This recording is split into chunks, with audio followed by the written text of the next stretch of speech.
Sir, বাড়িতে একটা কুকুর পুষলেও ভালো মন্দ একটু খাওয়াতে হয়।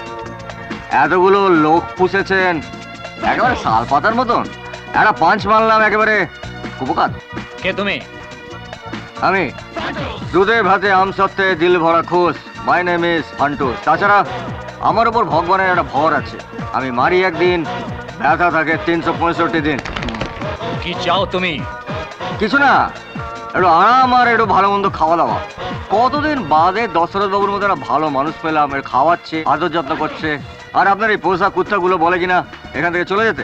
আচ্ছা আপনি বলুন, রাগ হয় কিনা, তাই একটুখানি চালালাম। এই 24 ঘন্টা সময় দিলাম, এই এলাকা ছেড়ে চলে যাবে।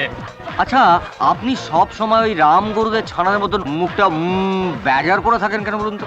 এটা হাসেন না। আমি প্রতাপ দত্ত, আমার সামনে এভাবে কথা বলার সাহস দেখাবে না। স্যার, আপনার মতন প্রতাপশালী কত লোককে যে ফালা ফালা করেছি কি বলবো। যাকে আপনার পরিচয় স্যার? ইনি দিল্লির স্বনামধন্য ব্যবসায়ী হরিপাল সিং। স্যার, আপনার মতন কত দিল্লির মাল দিল্লিতে, পাটনার মাল পাটনায়, সাউথের মাল সাউথে যে পাচার করেছি কি বলবো। প্রায় কোয়ার্টার সেঞ্চুরি হয়ে গেছে। তা স্যার, আপনার পরিচয়টা তো পেলাম না। উনি এখানকার এমএলএ মহল্লা শর্মা।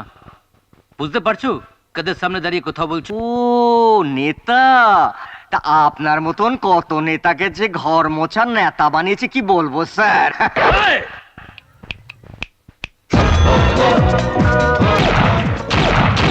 বাহ, মালটা বেশ ভালো তো। তা লাইসেন্স আছে না এটা আপনার মতন জালি?